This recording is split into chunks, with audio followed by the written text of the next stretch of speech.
Hi,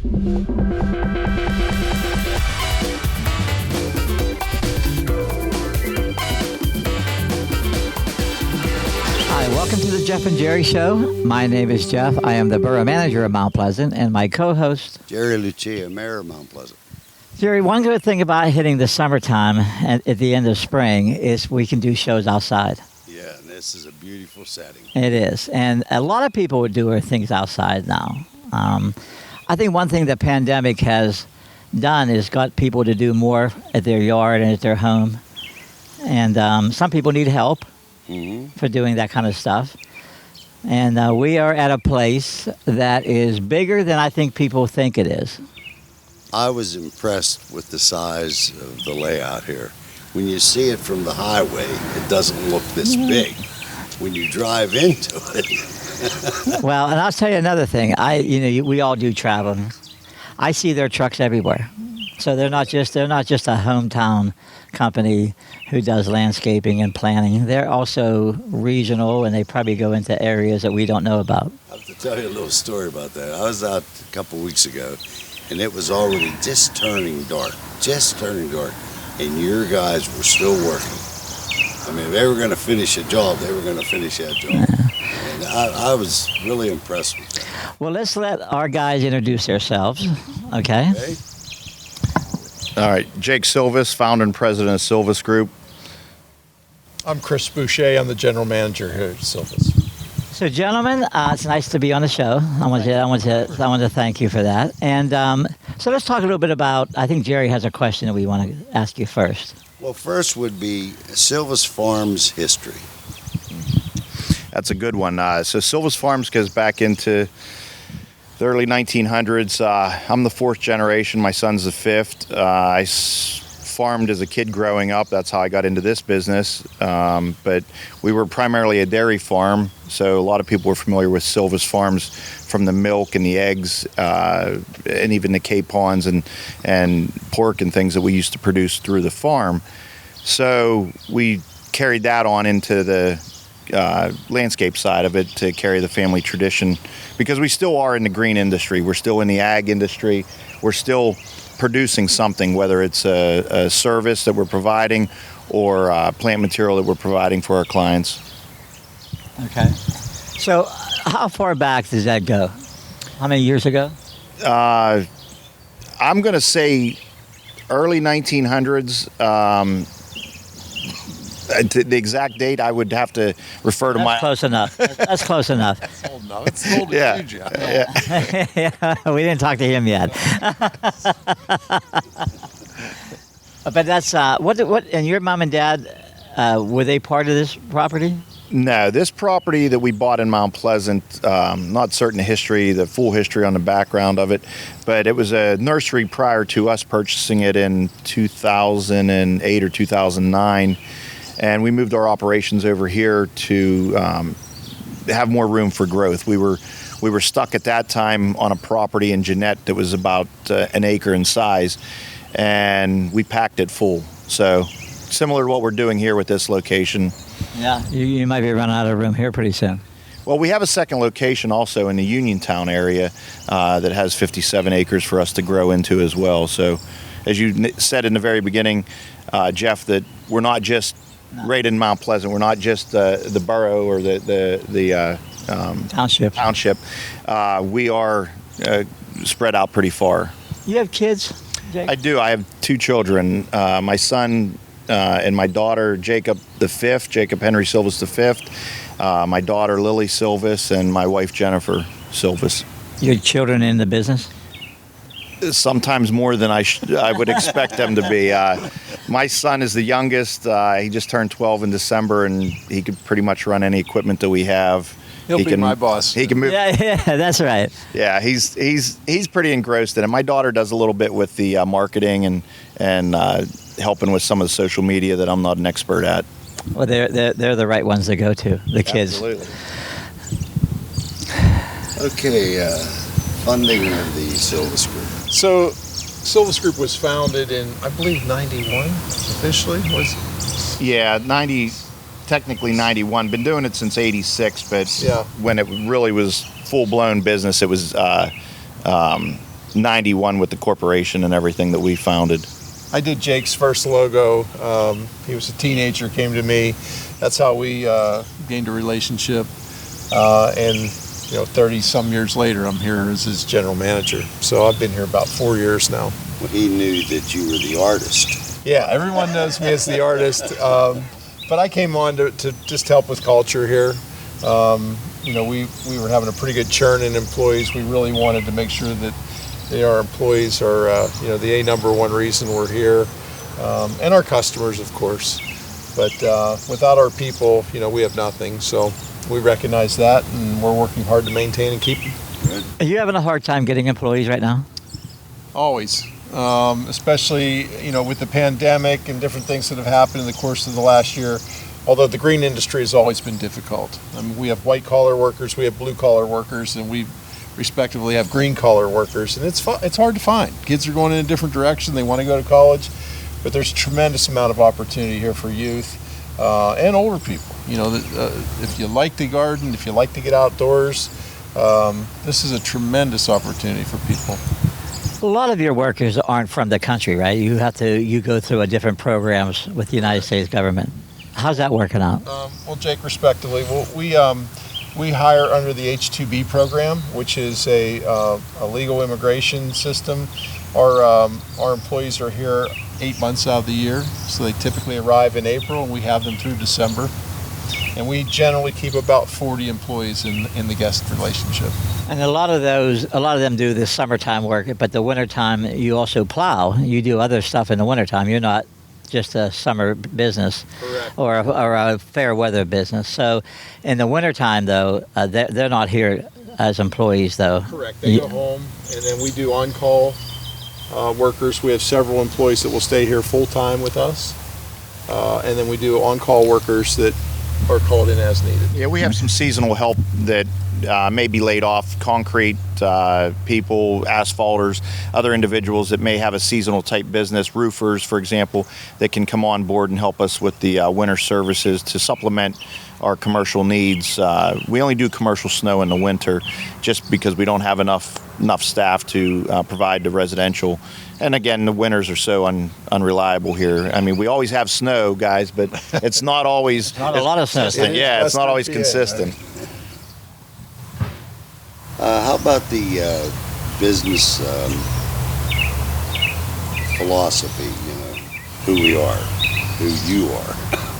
Well, one of the things, people talk about sales or they talk about meeting with clients. We're educators. We want to make sure that if we're going to do something for, say, Jeff, at your house, we want to make sure you understand the process and why we're even getting together to review it. What is the expectation that's going to happen? How is it going to be performed? When is it going to be performed? So the business philosophy is we want our clients to be more knowledgeable than when we started with them. We want them to understand and appreciate what we have to offer and what we can do, and to do it right the first time and not have to repeat it or get a foul project, a project that goes foul, goes bad. So the business philosophy is education. The reality at the end of the day is some people are willing to pay for that, some are not. We're not a company that can provide everything to everyone, and that's not a business direction we've ever tried to pursue. But we do want to make sure that our clients understand and appreciate the value that we bring to the table. Absolutely. I think it's so critical, the value that we offer. We're not the cheapest, but when you do the numbers and you look at everything and the service that will be provided, that level of professionalism is what we're looking to sell. And I don't like the word cheap from an aspect. I like to look at it as the value proposition that we offer. It's not just, going out and cutting grass. Anyone can cut grass, but is it striped? Is it done in a manner that reflects what the property should be? When we go into plantings or design work, we have 3 designers on our staff. They're all landscape architects. They all went through the program, either at Penn State or West Virginia. And what they bring to the table from a design perspective for our clients is something that's much greater than we were able to offer many years prior to.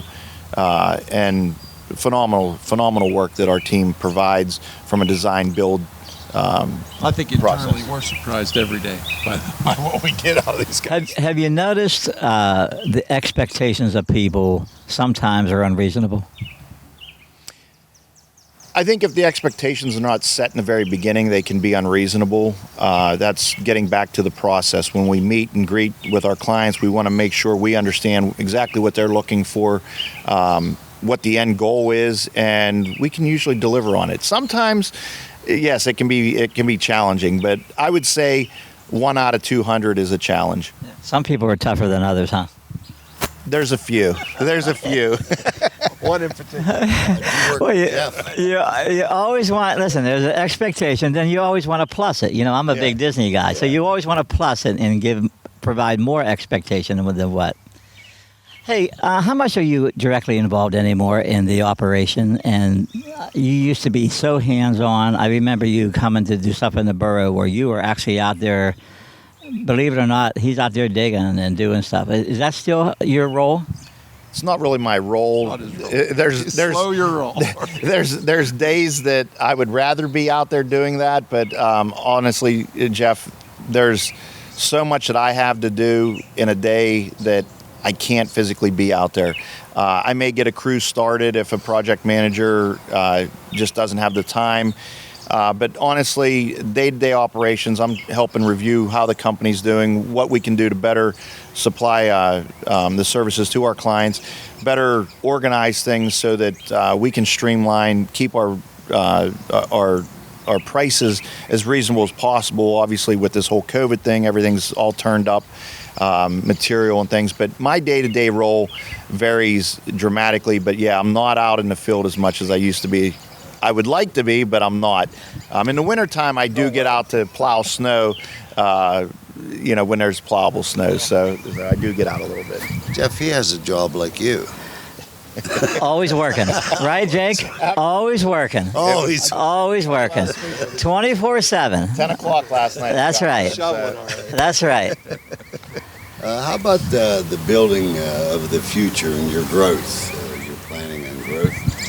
Yeah, so our growth is going to be through, obviously, controlled growth with the right individuals on our team, probably with some acquisitions of other companies that are struggling, smaller companies that are struggling, that need the organization skill set that we bring to the table. But we continue to look at focusing our energy in Western Pennsylvania. That's our core. That's our that's our wheelhouse. We'll continue down into the edges of West Virginia and Maryland with our Uniontown location. But long term, there's plenty of growth on the forefront. And I imagine the wheels are always turning. They never stop. Yeah, I mean, when you talk about growth, you're talking about building for the future too. Sure. Not the present, but just the future. Absolutely. And I think, the green industry really allows for that. There are a lot of different aspects of this industry, whether we are doing maintenance, whether we're doing design, build, and what the future is, we don't know. Autonomous mowers, different things like that. We research these type of things. Electric. These are all things that we are fully involved with. We check and we monitor constantly what our competition is doing and what the industry has to offer, because we want to be on that top edge. We also see, with the whole COVID thing over the past 12 months, 14 months, whatever it's been, we're seeing people that are working from home now. A lot of people said, well, how'd your business do last year? I mean, we had a good year. It wasn't a record year, but we had a good year. People are at home saving money, looking at what they can do for the future to better their property. And some of those things get kind of pushed off because we're all busy in life. But we get to the point now, they're like, honey, I want to change this. I want to fix this. So we're seeing a lot of those changes happening. Well, when you work and you leave the house in the morning and then don't come back till sometimes after supper, you don't see things. I mean, you're busy. But when you're sitting at home and you're working from home, it's easy to start to see things then. And you say, well, we need to fix that, or we need to take care of that. And then... That's why I sell lighting, by the way. Pardon me? That's why I sell lighting. Is that right? People come home late, they can see their landscape. Yep. Yeah. And I think another thing is some of the people that were home started to fix up their house. So now you're in the neighborhood and you say, well, look at what they're doing. And then Keeping up with the Joneses. keeping up with the Joneses. That happens. Or the Smiths. The Smiths. And I think that's what has happened this year during the COVID. People spent more time investing in their properties for various reasons. Yeah, I agree. I mean, that's been 100%. And, we see material costs now changing, and people are, with interest rates changing. There are a lot of opportunities. This is still a great time to purchase your landscape needs. I don't want people to be afraid because construction costs are so high. We're still very competitive. We make our buys very early in the year, so we're holding on good. So it's a great time to do your lawn and all your maintenance needs. But don't put it off too long to sit down and talk with us, because the schedule does get booked out. But we do have the manpower and woman power, I should say. We have a lot of women in our field that can get the services provided that they're looking for yet this year. Sometimes the women have a different perspective than guys do too. I know you have a woman who does some things for us during the festival, which you donate. And I notice how she runs her crew, and she sees things and does things differently than what the guys would have done. Jamie. Yeah, I mean, I think she's a valuable employee. That they do in the center. Yeah, and wait till you see this year's display. Better than Jerry? Oh my God, you should see it. I can't wait. I can't wait. I can't wait to see the new thing they're going to do this year. So the festival's on this year, right? Festival's on. Awesome. The festival, and we actually will make that a big announcement, but this is breaking news here at the Jeff and Jerry show. But Jerry, is there any other questions we want to ask before? That's all the questions that I had, Jeff. How about this? Give me some tips that you can tell a homeowner, or something that they could do on their own a little bit that wouldn't affect, whether you guys come out and do anything or not. But what's some good tips for a homeowner? Oh, some of the good tips is just keep up the curb appeal. Don't let the weeds get out of control and go to seed head. Those are a lot of little problems that can be addressed, but it takes some time. It takes management of those, of your property. So key things I would say is keep the weeds down, keep them under control, whether you want to pull them mechanically, by hand, or you want to spot spray them with a product, but keep them under control. You'll keep your lawn looking a lot better, your shrub beds looking a lot better. If you're uncertain on how to do pruning, there's a lot of great YouTube demonstrations. We offer some of that. If you want to do your own pruning, we can come out and offer a service to teach you how to prune so you can keep your landscape manicured. We run a blog, and that blog also gives offers and tips. So you can catch that on our website, silvisgroup.com. Just go up in the corner and hit blog. There'll be little tips and things like that we'll talk about. Different items of fungus or something like that. The subject might be on a given week. There'll be little DIY tips for you. How about spraying chemicals? I know you're certified. I know we use your company in the borough because we want to have a certified sprayer. But can you review the idea of spraying chemicals? And I know some people can buy the chemicals at their local box store. But how about give us the risk and the rewards for spraying? Well, I think any product that's put down, if you follow the label, it's not harmful, or it wouldn't be out on the market. The problem that we run into is people not reading the label and over-applying or applying the wrong product. We're always here for a phone call. If someone needs a question answered, we're not going to just shoo you away because you didn't know. We want to educate you. We want to make sure that you're putting the right stuff down, or maybe you don't want to handle it. But read the label. I can't stress that enough. Read the label and don't overbuy. The product that's out there goes a lot further if you're buying it at your local either Agway, box stores, etc. You can get the same kind of quality product that we may be putting down, but it's always best to use a licensed applicator, Jeff. One of the things I did want to mention, you brought up chemicals and things of that nature. There's a lot of misconception out there, but where I wanted to go with this is that the tick population is so bad right now. There's so many people. I swear it's once a week that I hear someone else got Lyme disease. Really pay attention to that. There's some things they can do around their house, keeping debris away, and even spraying their borders. In town, it's not as bad, but you still have deer that run through town.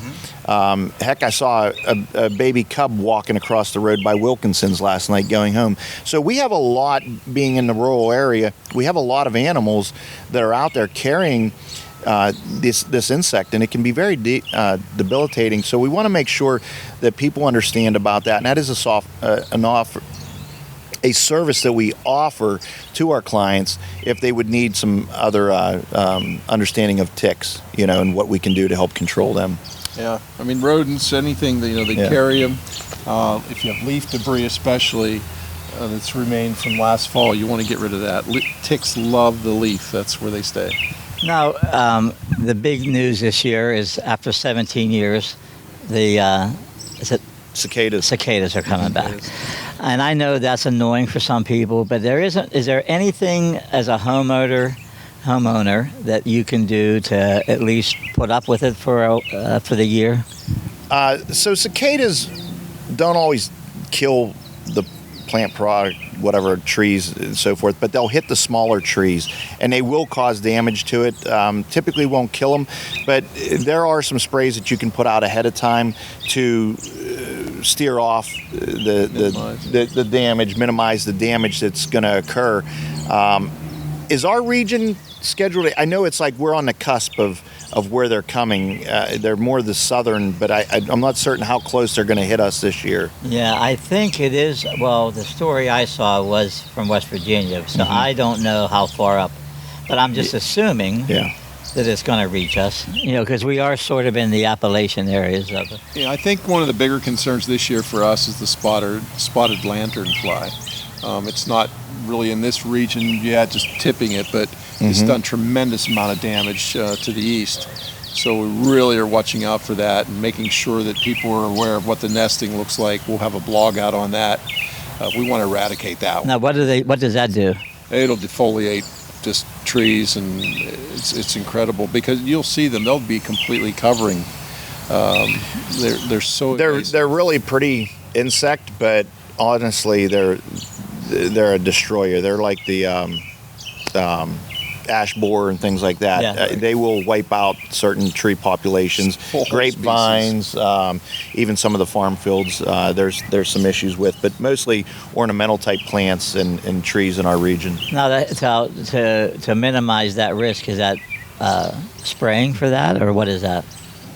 Well, we don't really know completely what the control is, other than to eliminate the nesting first. And it looks like kind of like a mud dauber. We'll see it a lot on trailers, a lot on different surfaces, frames on vehicles. We're going to post something on the blog, so there will be more information to come forward that the Department of Ag and everyone has put out. So we'll put that. Yeah, we'll put that up for all to read in the very near future. We might want to do a follow-up show a little bit. It's one thing to read something for the layman that's not in the business. It's another thing to actually see something. So maybe we will do a follow-up this summer if and whenever these two affect the area. Yeah, for sure. It's always good to educate people by seeing the pictures. It's good visual. To talk to professionals too. That's right. The other question I have is, I know a lot of people weed whack, and I just learned this recently, but when someone's weed whacking their yard and getting the weeds out close to fences and trees, they could damage a tree. Absolutely. Okay, you want to go over that a little bit? Yeah, so a young tree, the bark hasn't matured, so what happens is we call weed whacker blight, even mower blight. If my finger is the tree and you continue to beat at that young bark, you'll peel the skin off, just as I would peel the skin off my finger. So the more times you do that, the more times you're going to injure the plant material. It could be a shrub.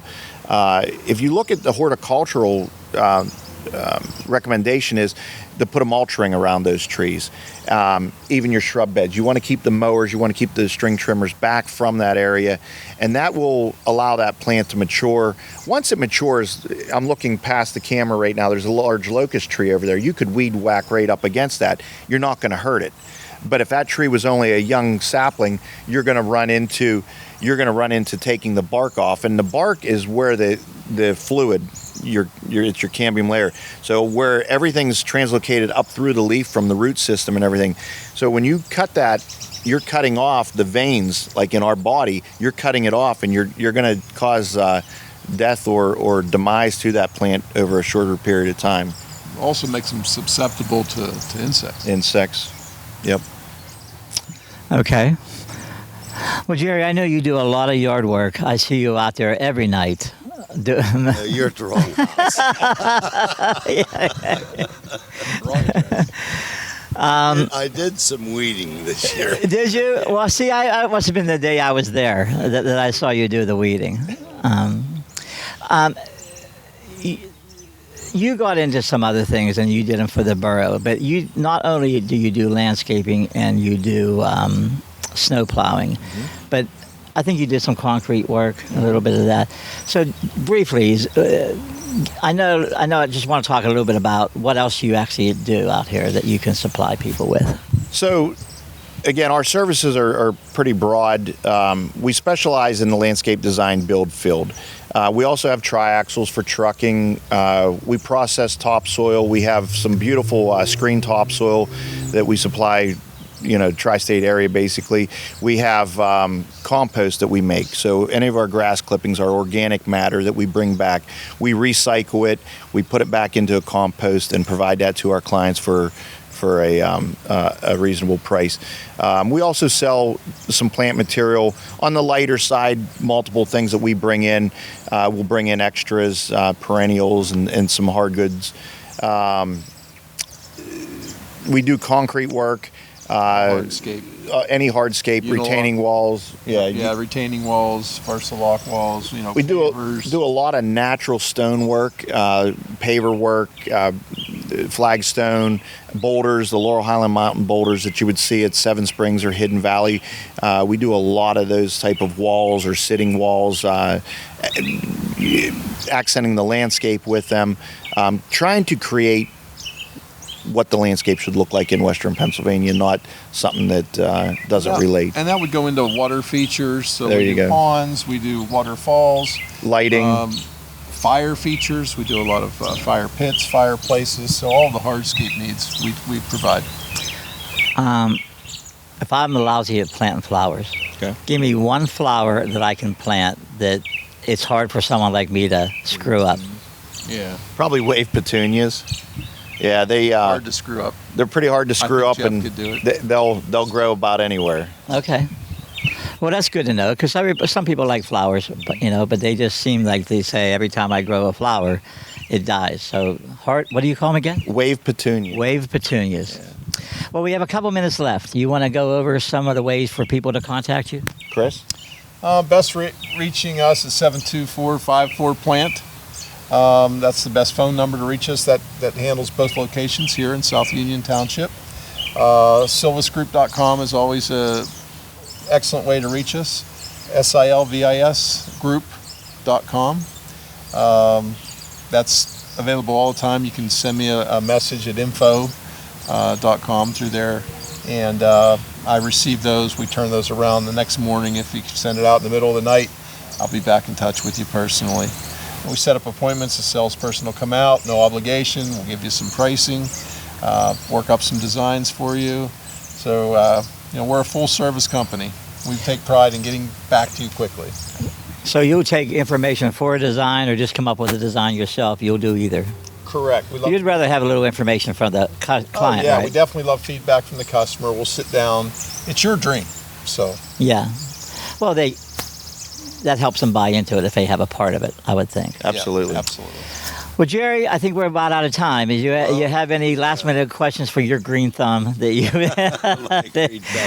I just want to thank them for the participation in the Glass Festival every year. Oh, thank you. And your displays, really, people, they come right up to them and have their pictures taken in front of them, and it was either your display being so beautiful or a picture with Jeff.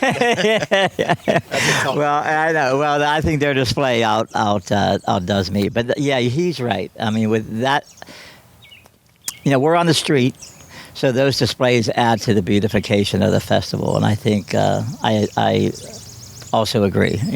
We're happy to have you do that. We're honored to help you out with that, Jeff. Like I said, it's been a great relationship over the years, and we always love to educate and create beautiful designs. So we look forward to this year. And we want to show them off. Well, I hope you enjoyed the show today. And today was a day that we wanted to do outside because we talked about doing outside of things with Silvis Group. So for Jerry, Chris, Jake, and Jeff, this is the Jeff and Jerry Show, and we'll see you next time.